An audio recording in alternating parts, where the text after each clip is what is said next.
Welcome, my friend.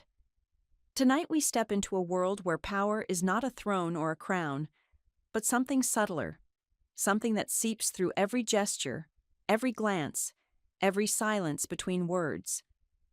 The question is not whether power exists around you. It does.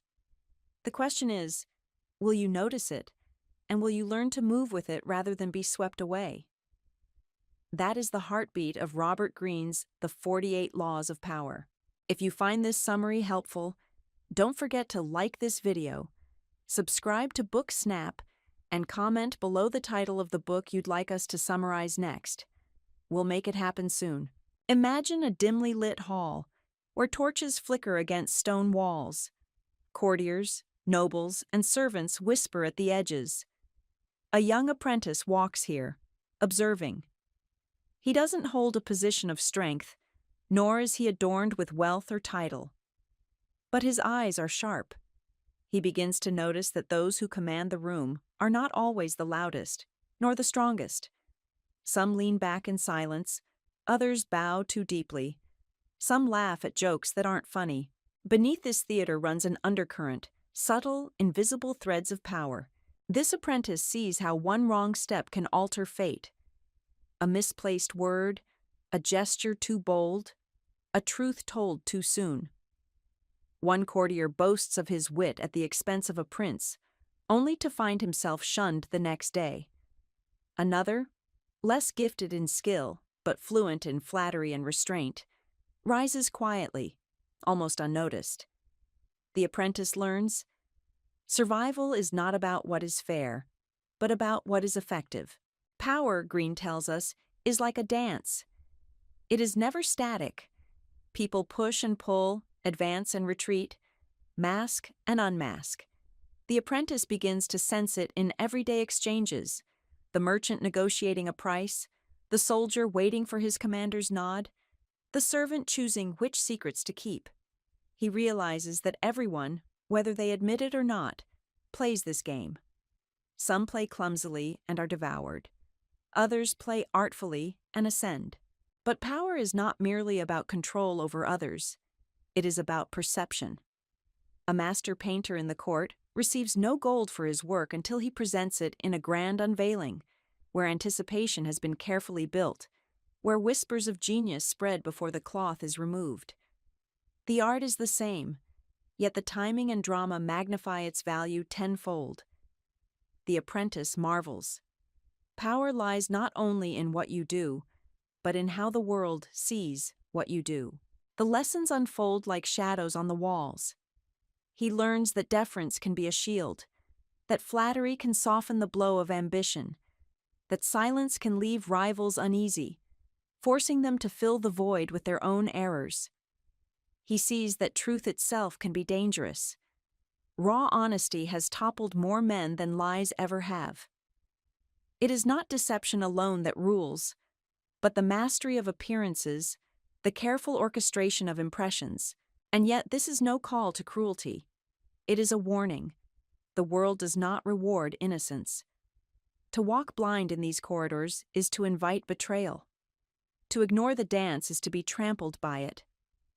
Greene's voice whispers through the centuries. Learn the rules, or be ruled by those who have. As the apprentice lingers in the hall, he feels the weight of choice. Will he become a pawn, moved by unseen hands, or will he study, adapt, and step into the rhythm, one calculated move at a time? Power, he realizes, is neither good nor evil. It simply is, like fire or the tide. It can warm, it can destroy, it can sustain. What matters is how one learns to wield it. This is where the journey begins. With eyes open, heart steady, and the humility to admit that power is everywhere. From here, each law becomes not just a lesson in strategy, but a story of survival and transformation. The apprentice takes his first step into the dance of power, and with it, so do we. The apprentice's first true lesson comes not from triumph, but from a fall. He watches a man rise quickly in the court, a scholar whose brilliance dazzles everyone. His words cut through debates like a blade. His wit earns laughter, his insight, admiration. Even the prince leans forward when this scholar speaks, hungry for the brightness of his mind. But light, when too bright, blinds the one above it. The scholar, intoxicated by attention, forgets the delicate balance. He forgets that in every room there is someone who must remain the sun, and it is not him. One evening, in a moment of careless pride, he corrects the prince in front of the assembly. It is a small correction, precise and true, yet in the silence that follows, the air thickens. The prince's smile freezes. Courtiers lower their eyes. The scholar does not notice the shift, but the apprentice does. He sees the danger bloom like smoke from an unseen fire. Days later, the scholar is gone. Not disgraced publicly, such things are rarely so blunt, but quietly reassigned to a distant outpost, far from the court's golden glow. The message is clear: never outshine the master. To be more brilliant than those above you is not a gift, but a threat. The apprentice carries this lesson heavy in his chest. He realizes that many fall not because of lack of talent, but because of the inability to dim their light when needed. Power is fragile. Those who hold it are often the most sensitive to its tremors. Outshining a master is like placing a mirror too close to the sun. What should have reflected glory instead sets the room on fire. And so he learns restraint. To hide a portion of one's brilliance is not weakness, but wisdom. He watches another courtier, far less clever than the scholar, but far more careful. This man often speaks in half-finished thoughts, allowing the prince to complete them, letting the master feel not threatened, but exalted. The prince beams, believing himself the sharper one, never suspecting that his confidence is being fed. In time, this humble courtier advances steadily, step by step, while the brighter scholar has been forgotten. The apprentice begins to understand. In the game of power, visibility is not the same as victory. Sometimes the safest way forward is to walk in shadow, letting others take the light. He realizes the paradox. By dimming his own shine, he may in fact secure a brighter future, and he reflects on his own heart. How often do we crave recognition, hungry to prove our worth? How often do we wish to show we are right, even at the cost of harmony? The apprentice whispers to himself, "Hold back. Let the master shine." For in doing so, the master becomes indebted, secure, even grateful, and that is the soil in which real influence grows. The scholar's fate becomes a silent warning etched in his memory. He knows now that the path to power is not paved with brilliance alone, but with wisdom in how to reveal it. To rise too quickly is to invite the storm. To rise subtly, carefully, is to endure. So he steps carefully in the dance, bowing when needed, speaking softly, and always ensuring the torchlight falls a little brighter on the master than on himself. For he has seen the cost of outshining, and he will not make the same mistake. The apprentice moves deeper into the court, where every gesture feels like theater. Here, masks are more valuable than gold, and mirrors reflect not truth, but intention. He learns quickly that to survive, one must not only be something, but appear to be it. One evening, he watches a nobleman arrive at a gathering. The man's fortune, once vast, has crumbled. Yet he enters draped in fine robes, his demeanor unshaken. He speaks with calm authority, gestures with the ease of a man in command. No one dares whisper of his downfall, for the appearance of strength shields him from humiliation. His mask holds, and the world believes it. The apprentice marvels. Reality bends to perception.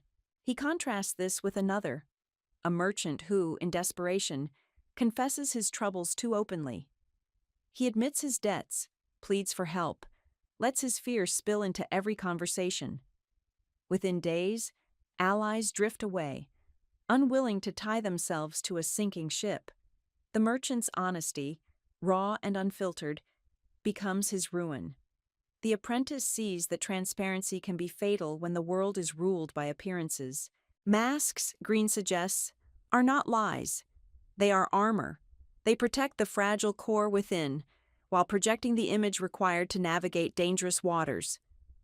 To strip off the mask in search of authenticity is noble, perhaps, but rarely wise in the theater of power.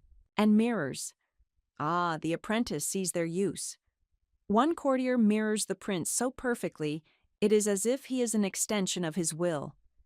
The same tone of laughter, the same gestures of agreement, even the same choice of words. The prince, enchanted, feels not flattered but understood, as though gazing into his own reflection.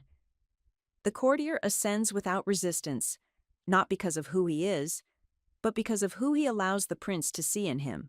The apprentice reflects inwardly. How often do we wear masks in our own lives?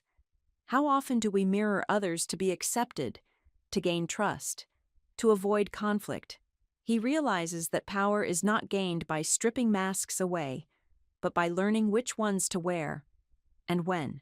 He begins experimenting quietly. With the soldiers, he speaks in blunt tones, matching their rhythm. With the scholars, he cloaks his thoughts in clever phrases. With the servants, he lowers his eyes, humble, approachable. None see the whole of him, yet each sees what they expect. And in that expectation lies influence. But he does not deceive himself. This is no easy path. To wear masks is to live with weight. To mirror others is to risk losing the reflection of oneself. The apprentice understands this danger, yet he also knows that those who bear themselves too plainly often become prey. Better to wear armor of illusion than to bleed in the open. He recalls a whisper from the older courtiers, "The truest face in the room is never shown." And he carries that with him, knowing that masks and mirrors are not tricks for the cunning alone, but tools for survival in a world where power dances in shadows. The apprentice soon notices that triumph is not always about strength, but about the moment chosen to reveal it. Timing, he learns, is the silent conductor of power's symphony. One night, during a banquet, a young noble leaps to his feet at the prince's offhand remark about war. "We must strike now," the noble cries. His words are impassioned, his argument forceful. Yet the room grows still. The prince frowns, uneasy.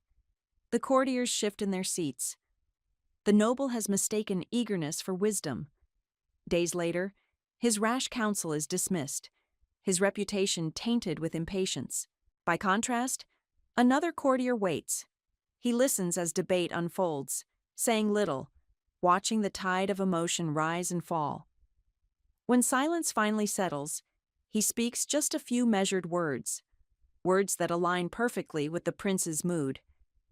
His suggestion, though simple, feels like revelation. The prince nods gravely, convinced of his brilliance. The apprentice sees it clearly. The words mattered less than the moment they were spoken. He begins to observe this pattern everywhere. The gardener who knows when to sow and when to reap produces abundance, while another who hurries the season harvests failure. A general who charges too soon loses men. One who waits for the fog to lift and the enemy to stumble gains victory with minimal bloodshed. Patience, not force, rules outcomes. The apprentice recalls the scholar who once dazzled too brightly and fell. His mistake was not brilliance, but poor timing. He revealed too much, too soon, and the master recoiled.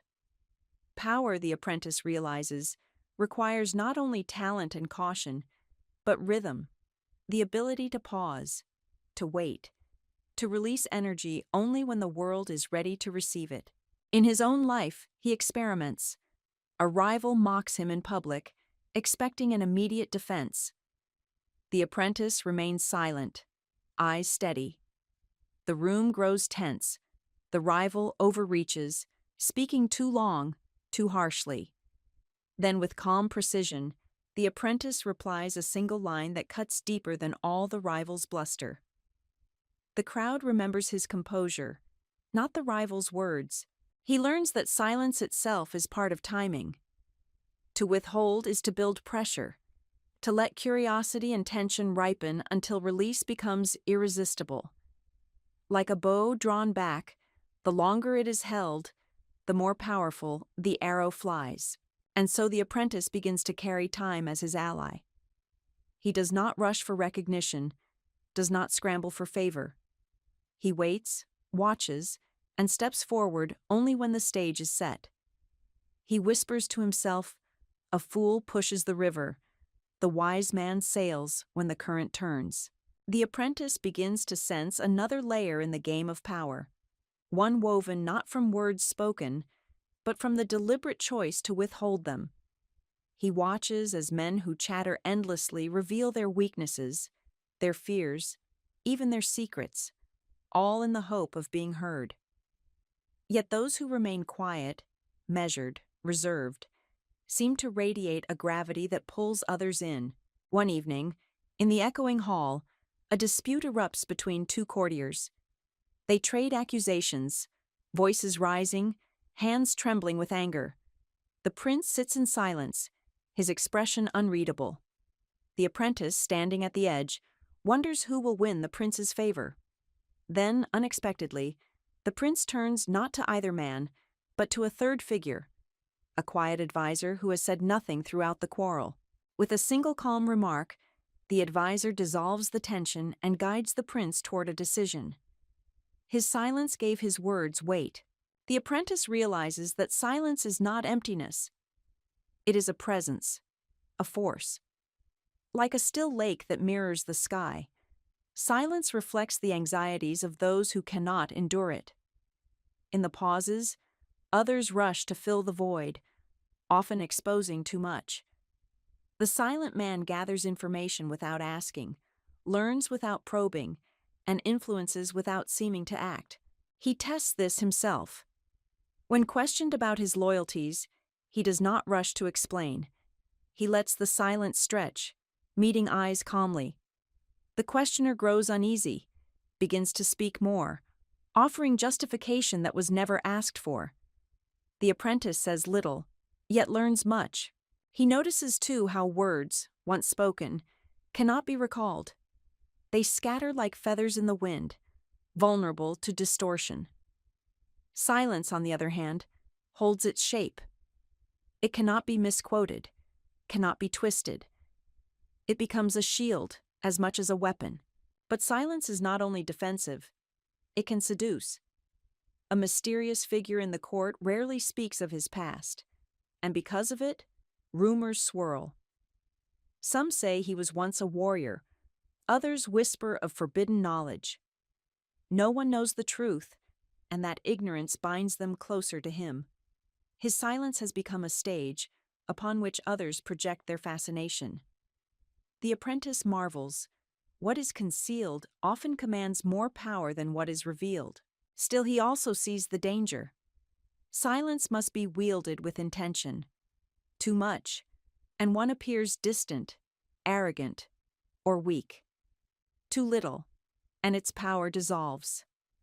The art lies in balance, in knowing when to hold the tongue and when to let words fall like stones into still water, rippling outward with lasting effect.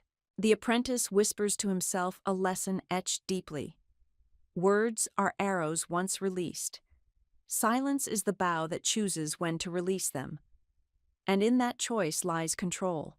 The apprentice's eyes are drawn to a figure who never hurries to explain himself, never offers everything at once. This courtier is like a locked chest, holding secrets not easily opened. The more he withholds, the more others lean toward him, desperate to know what lies behind his calm smile. The apprentice begins to see. Mystery itself is a kind of magnet. At feasts when stories flow like wine, this man tells only fragments. A half-remembered journey, a glimpse of an exotic land, a suggestion of knowledge too vast to recount in one evening. He lets the details dangle, unfinished, and because the tale is incomplete, everyone else fills it with their imagination. The court is entranced, not by what he has given, but by what he has denied. The apprentice notices how others misstep by doing the opposite. They explain too much, reveal too quickly, peel away every layer in their eagerness to be liked. Their stories, though true, grow dull in the fullness of disclosure. There is no allure in a tale with no hidden corners. Mystery, he realizes, is not deceit. It is theater. A candle flickering in shadow seems brighter because of the dark that surrounds it. A door half open tempts more than one swung wide. The courtier understands this instinctively. He dresses simply, but always with one striking detail: a ring of unknown origin, a medallion inscribed with strange symbols. He never comments on it. Others whisper, speculate, invent legends. His silence feeds their curiosity, and their curiosity feeds his power. The apprentice begins to weave mystery into his own presence. He refrains from answering every question, smiles at rumors without confirming them, and resists the urge to correct false assumptions.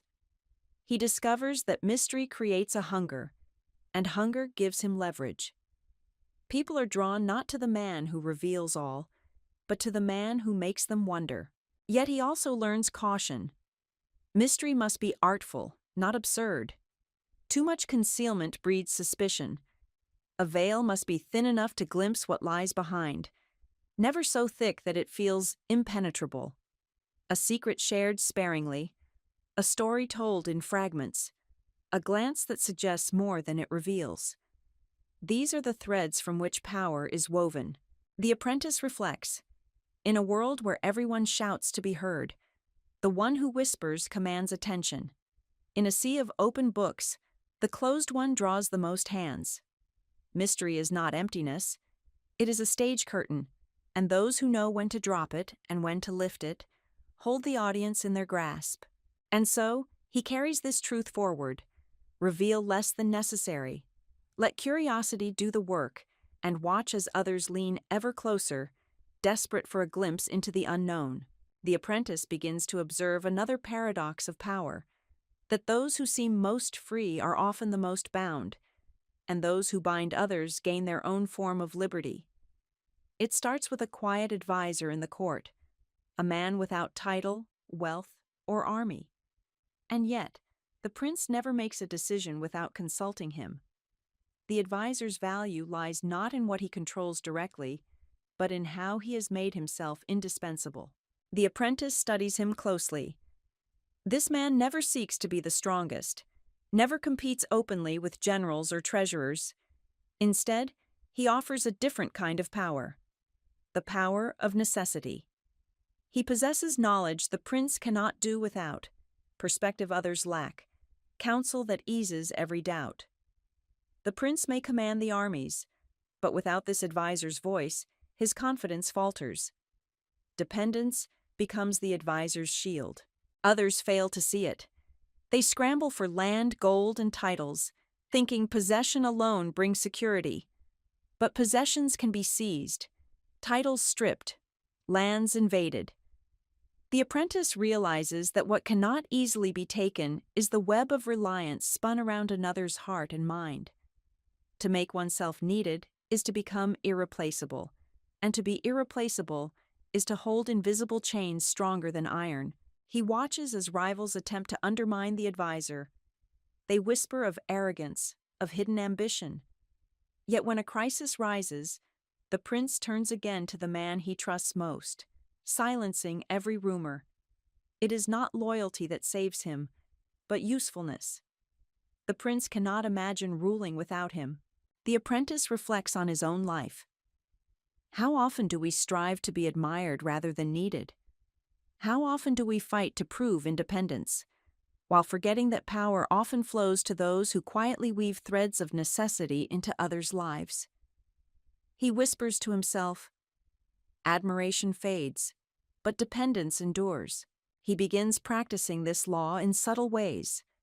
With the scribes, he masters details of record-keeping that few understand, so that their work depends on him. With soldiers, he learns skills that solve small but vital problems, making himself a resource they cannot ignore. He does not boast of his talents. He lets others discover them when they are most needed.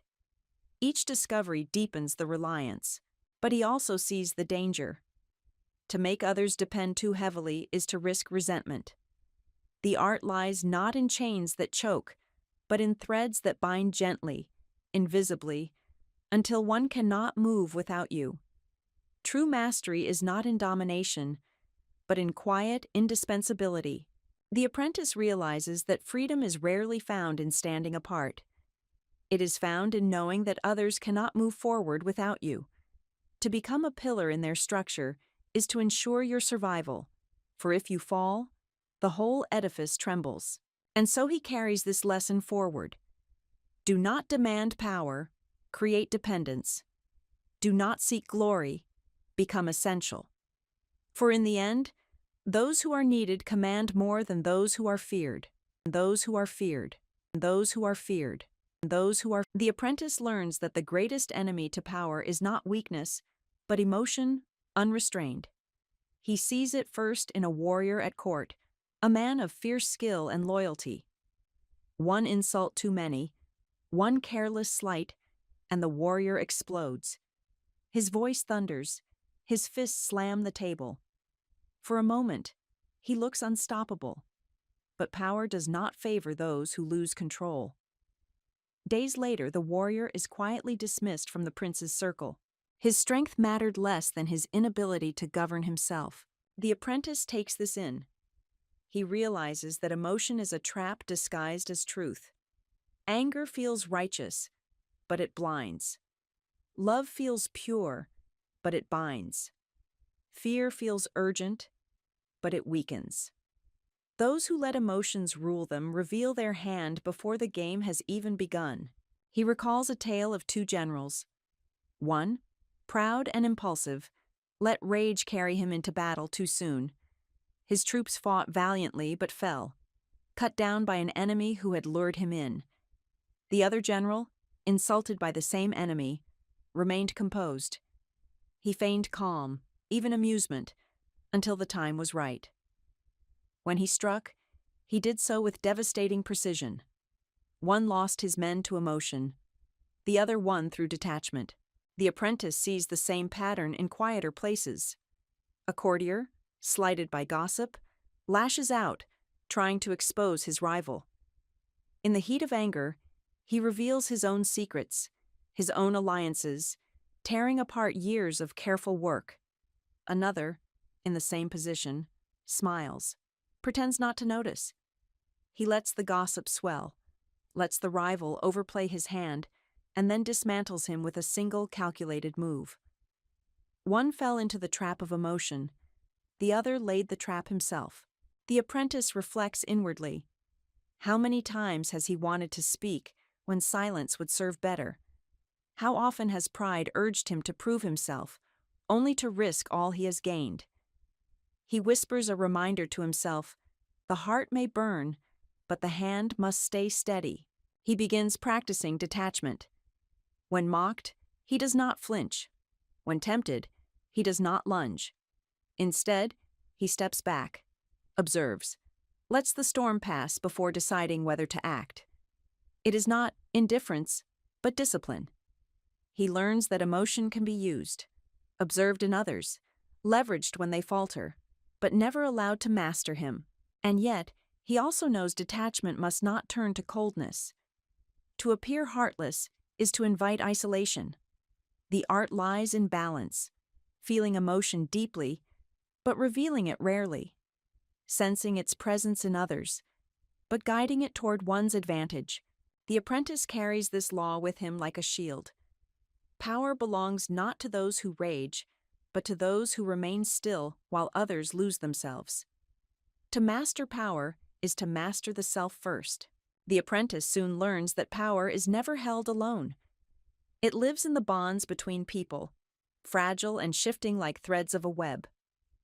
Some ties are spun in loyalty, others in fear, still others in hidden advantage. But of all bonds, those formed with friends are the most treacherous. He watches one such story unfold. A prince, eager to reward his childhood companion, raises him to a position of influence. At first, the hall whispers of loyalty and brotherhood, but over time, the friend grows resentful. Familiarity breeds envy. He knows the prince's flaws, remembers the days when they were equals. That memory eats at him until loyalty turns to rivalry. When betrayal comes, it comes not from an enemy's blade, but from a friend's hand. The apprentice is shaken. He sees the truth of Greene's warning. Enemies are predictable, friends are not. A declared foe plays his role openly. You know where to place your guard. But a friend can wound unseen, striking from within the circle of trust. Yet he also sees the paradox. Enemies can be made useful. One rival at court, once bitterly opposed to the prince, is invited into service. The prince shows him honor, and because of it, the man bends his will completely. The very one who once schemed against him now works harder than any ally, determined to prove his loyalty. The apprentice realizes why. Enemies have something to prove, while friends expect indulgence. He begins to notice this everywhere. A merchant hires relatives and watches his business rot with entitlement. Another hires a former competitor and thrives, for the man works tirelessly to show his worth. Dependence forged from rivalry often proves sturdier than bonds of affection. The apprentice reflects on his own instincts. How often do we choose those we like, rather than those we can trust with responsibility? How often do we cling to friends, blind to the risks of envy, while overlooking the power in converting enemies? He whispers to himself, "Friendship is comfort, but comfort breeds complacency. Better to be cautious with friends and cunning with foes." He experiments quietly. He leans less on companions who flatter him and more on those who once doubted him.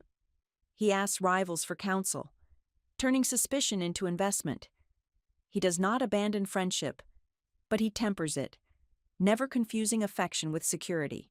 He learns that true alliances are not forged in sentiment, but in necessity. Bonds tied to survival, to shared ambition, to mutual advantage. These endure. And in the dance of power, survival is stronger than affection. The apprentice carries this law into his heart. Keep friends close but guarded, and never waste an enemy's potential. In the web of alliances, the sharpest strand is spun from rivalry turned to loyalty. The apprentice begins to notice that the court itself is less a chamber of politics and more a stage. Every gesture is performance, every word rehearsed. Power, he realizes, does not simply rest on decisions, it rests on spectacle. Those who master theater command the crowd, while those who cling only to substance are forgotten in the shadows. One evening, a general returns victorious from battle. His achievement alone is monumental, but he understands that victory is not enough. He enters the city with banners flying, drums beating, soldiers marching in perfect rhythm. He rides at the center of the procession, his armor glinting in the sun. The people cheer not only for his triumph, but for the drama of its display. The apprentice sees that the theater magnifies the deed, transforming it into legend. Another figure offers a contrasting lesson. A minister negotiates a delicate alliance that saves the kingdom from ruin. His work is quiet, behind closed doors. He presents it plainly, without spectacle, without performance. His achievement, though immense, barely stirs applause. Soon the court forgets his name, while the general's parade is spoken of for years. The apprentice learns that drama amplifies memory. A story told with flair endures longer than truth told plainly. A gesture exaggerated can captivate more than a fact delivered coldly. Life in the court is not a ledger of deeds, but a theater of impressions. He recalls how one nobleman, with little wealth left, staged lavish banquets by borrowing heavily. The extravagance created the illusion of abundance, drawing more patrons to his side. For a time, appearance outweighed reality. The nobleman bought influence with theater alone. The apprentice notes both the brilliance and the danger, When the curtain falls, reality must still be faced. Yet he cannot deny how far performance carried him. He begins to experiment himself. When offering advice, he does not deliver it flatly. He frames it with pauses, lets his words unfold as if part of a story, his tone rising and falling like a melody. He sees how others lean in, caught not by the logic of his counsel, but by the music of its delivery. He realizes that power often belongs not to those who are right, but to those who can make rightness unforgettable. Still, he also learns restraint. Too much theater without substance turns spectacle into mockery. To exaggerate without truth is to build a house on sand. The art lies in weaving performance around reality, clothing truth in garments of awe. The apprentice whispers a lesson to himself. Life is not a ledger, it is a stage. Those who step into the role with confidence, who dramatize their victories and cloak their failures, hold the audience. And in the theater of power, the audience is everything. The apprentice notices that those who hold power rarely cling to it with bare hands. Instead, they guide its flow, like rivers redirected by careful channels. Wealth, favors, and attention all move like water. Those who understand the current can turn a trickle into a flood, while those who grasp too tightly end up parched. One treasurer in the court demonstrates this with elegance. He is generous with small gifts, scattering coins where they will be noticed most. A feast funded here, a loan forgiven there. None of these gestures ruin him, yet each creates ripples of loyalty. Those who benefit feel indebted, and soon his influence outweighs his actual fortune.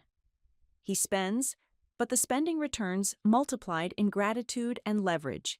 Another man makes the opposite mistake. Miserly and controlling, he hoards every coin, fearful of loss. His wealth grows heavy, yet it isolates him. When crisis strikes, none rise to defend him. His gold cannot buy back trust that was never sown. The apprentice understands. Hoarded resources are stagnant, like water trapped in a pond. Flowing resources, guided with care, feed the fields and sustain life. It is not only money. Favors, too, are currency. A courtier known for helping others in small but timely ways becomes a magnet for influence. He never demands repayment immediately. He lets the weight of gratitude linger, binding others to him invisibly. His web of obligations becomes stronger than chains. Even attention the apprentice sees can be directed like a current. A performer at the feast knows how to fix every eye on his act, distracting them from the quiet maneuver of his patron in the background. The flow of focus shield schemes builds alliances, shifts perception. The apprentice reflects inwardly. How often do we waste resources trying to hold them tightly, fearing loss, when in truth, their greatest value lies in movement? How often do we neglect the current of attention, failing to see how it shapes outcomes more than fact or merit? He whispers to himself, "Power lives not in possession, but in circulation." He begins practicing. When given a task, he shares credit with others, letting them bask in the light while he gains their loyalty. When gifted with coins, he spends part on tokens for allies, small but thoughtful. He learns that each coin, each word of praise, each gesture of attention can be multiplied when allowed to flow outward. Yet he is cautious too. Rivers that flood recklessly destroy, and generosity without judgment breeds exploitation. The art lies in directing the current deliberately, ensuring that what flows out returns in greater form. And so the apprentice carries this lesson. Power is not seized and kept, but channeled. Wealth, favors, attention, these are rivers. Let them move, and they will carry you farther than possession ever could. The apprentice grows wary of those who believe safety lies in walls. In the court, he sees men who build fortresses around themselves, withdrawing into secrecy, surrounding their lives with guards and locked doors. They mistake isolation for strength. Yet isolation, he learns, is the slowest poison. One prince of a distant land embodies this mistake. Fearing betrayal, he shuts himself in his citadel, speaking to few, trusting no one. He grows distant from the pulse of his people, deaf to their needs. When rebellion rises, he is the last to know, trapped in the very walls he built. His fortress, meant to protect him, becomes his cage. His throne collapses not because of force from without, but blindness from within. In contrast, the apprentice observes a statesman who thrives by doing the opposite. He walks freely among the people, speaking with merchants in the marketplace, laughing with soldiers, listening to whispers in the taverns. He moves with ease through the city's living heart. Because of it, he knows every current, every rumor, every shifting tide of loyalty. His power does not come from stone walls, but from connection. He has no fortress, yet he is safer than any king behind gates. The apprentice realizes that influence is like breath. It must circulate. To withdraw is to suffocate. Those who isolate themselves may feel secure, but they grow blind, vulnerable to plots woven just beyond their reach.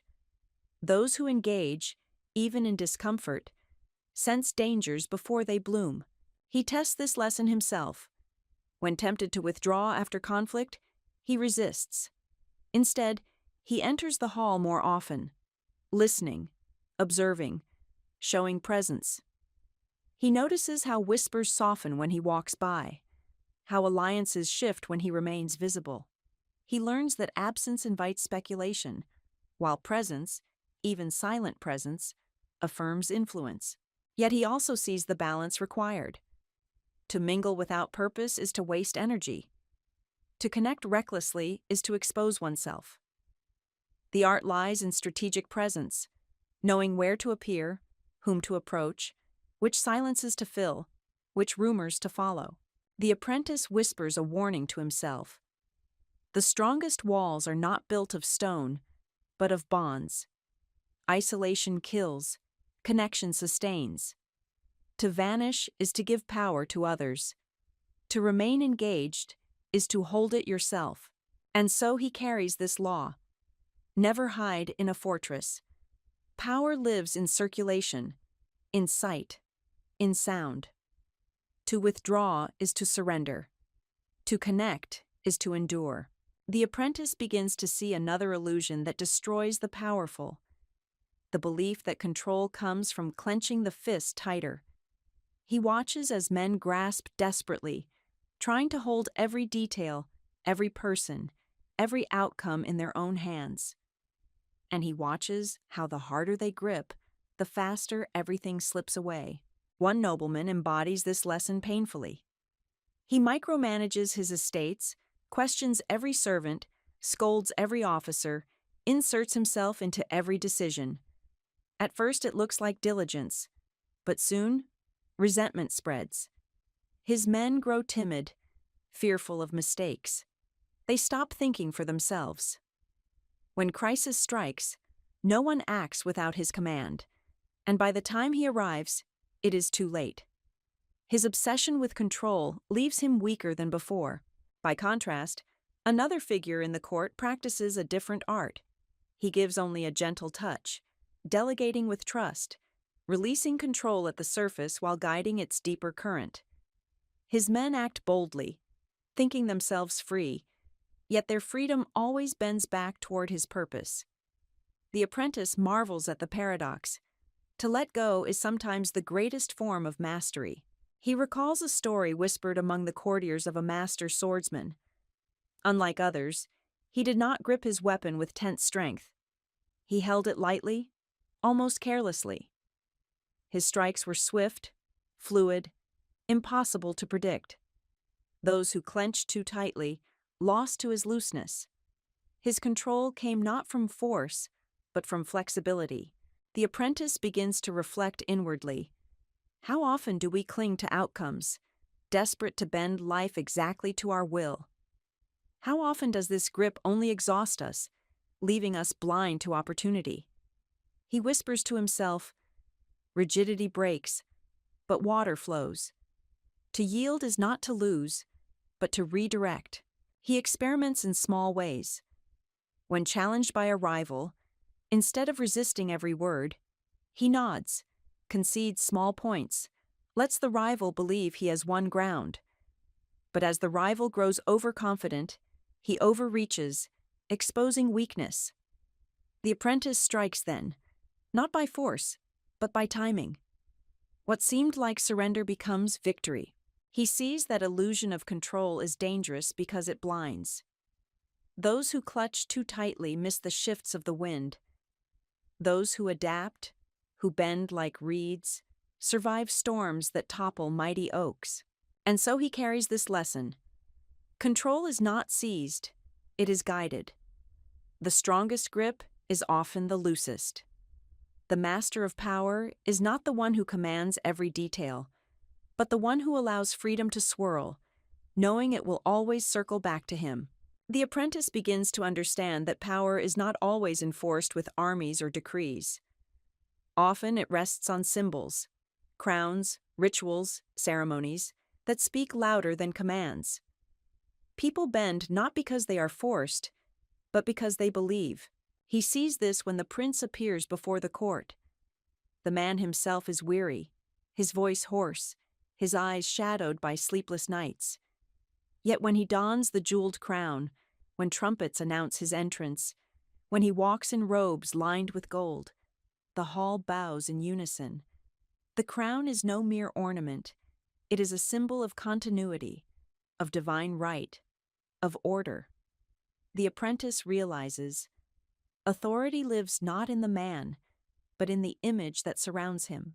He recalls how one general, though victorious in battle, failed to create symbols around his triumph. He returned plainly, spoke without drama, dismissed ceremony as vanity. Within months, his soldiers drifted, loyalty fading, his power diluted. Victory alone was not enough.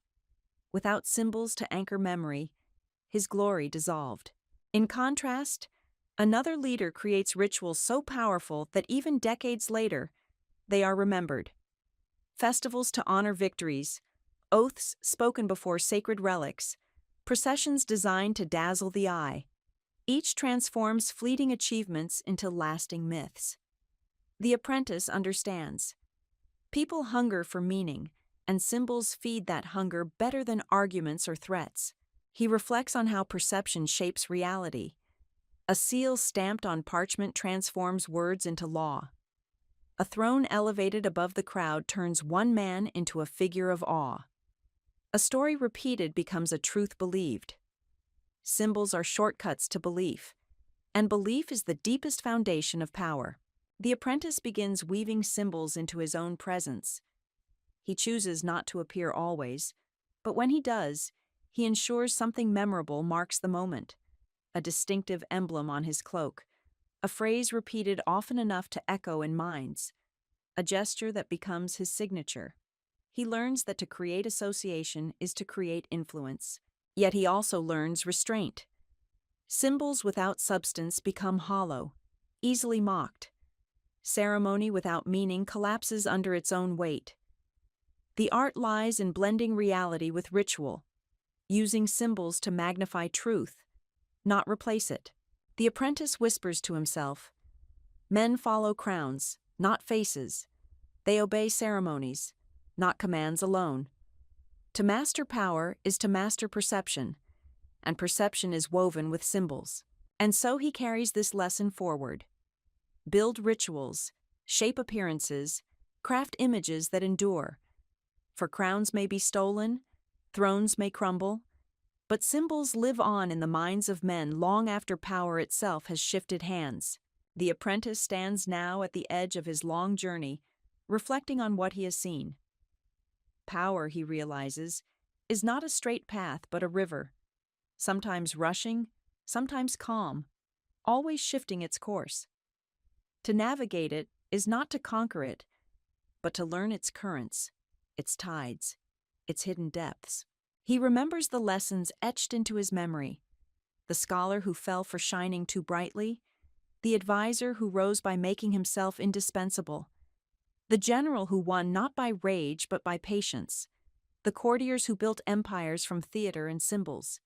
Each moment was a ripple in the river, each law another bend in its winding flow. He reflects on his own growth. At first he thought power was raw strength, loud commands, unshakable control. Now he sees it differently. Power is silence that makes others speak too much. It is mystery that draws hearts closer. It is patience that lets the perfect moment ripen. It is the art of stepping back so others step forward into your design. It is not about crushing others, but about shaping the stage upon which they move. And he realizes too that power is neither good nor evil. Fire burns, but it also warms. Water drowns, but it also nourishes. The river of power is the same. Some use it to dominate, others to protect. What matters is not the current itself, but the hands that guide the boat. He looks around the hall where his journey began, the torches flickering, the courtiers whispering, the masks and mirrors still in play. Yet now he walks with a steadier step, not blinded by innocence, not fooled by surface gestures. He sees the dance beneath the dance, the current beneath the stillness. He knows the river will never stop flowing. There will always be rivals seeking advantage, allies shifting in loyalty, symbols rising and falling in meaning. But he is no longer adrift. He has learned to row with the current, to glide when it carries him, to steer when it turns treacherous. And so he whispers his final lesson. Power is not seized once and for all. It is practiced daily, like a craft, like breathing. To understand it is to move with the hidden rhythm of the world. To ignore it is to be swept away. The apprentice smiles faintly, for he knows now that he has become more than a student. He has become a navigator of the unseen river, and as long as he remembers the laws, he will never be lost in its tide, lost in its tide, lost in its tide, lost in its